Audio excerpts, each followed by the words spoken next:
Salut, c'est Trado, je suis content de vous retrouver pour la mise à jour de l'analyse technique hebdomadaire de ces différents marchés. Au programme, l'analyse technique du France 40, de l'Allemagne 30, du Wall Street et de l'US Tech, l'équivalent CFD du CAC, du DAX, du Dow Jones et du Nasdaq. Je vous retrouve de l'autre côté. Alors avant de commencer, je vous rappelle que tout ce qui suit est donné à titre purement informatif. Il n'y a pas de conseil en investissement ni d'incitation à acheter quoi que ce soit dans cette vidéo. On commence par le France 40 en données hebdomadaire. Chaque bougie correspond à une semaine de cotation. Nous sommes donc ici.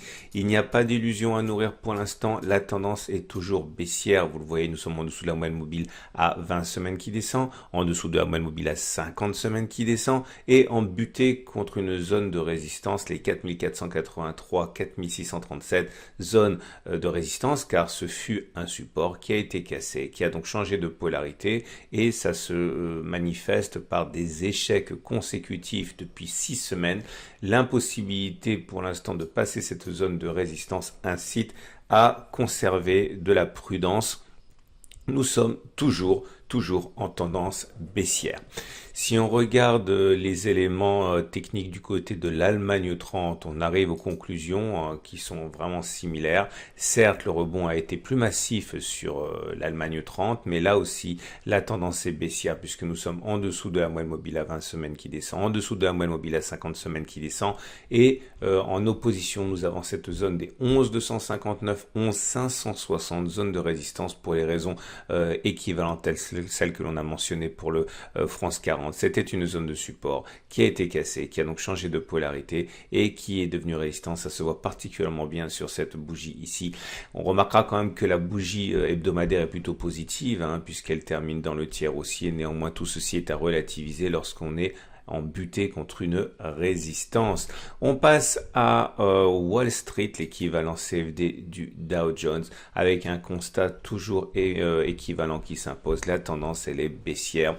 Sous la M20, sous la M50, avec un rideau défensif constitué d'au moins deux résistances, les 24 600, 24 715, les 26 300, 25 080, correspondant à deux supports cassés qui sont donc devenus résistances et qui sont un foyer de baissier qui surveille de près le moindre signe d'essoufflement.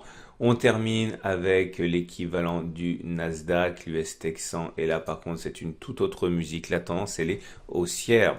Nous sommes maintenant au-dessus de la moyenne mobile à 20 semaines, au-dessus de la moyenne mobile à 50 semaines, et nous arrivons assez proche de la zone de résistance qui sera véritablement une falaise. Il faudra la négocier avec beaucoup de précautions.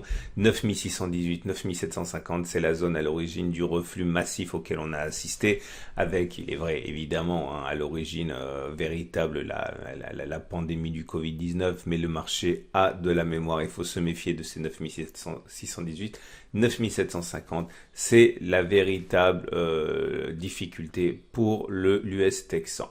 Je vous rappelle que vous retrouverez sur la plateforme de mon partenaire sponsor IG le calendrier économique, des signaux, l'actualité, tout cela sera mis à jour à mesure que les marchés ouvriront. Je vous souhaite une excellente semaine. Je vous donne rendez-vous tout au long de ces prochains jours pour la matrice de trading pour les traders intraday sur euro-dollar, sur indice, sur Bitcoin. Ça sera dans le courant de la soirée. Je vous souhaite une excellente journée et à tout à l'heure.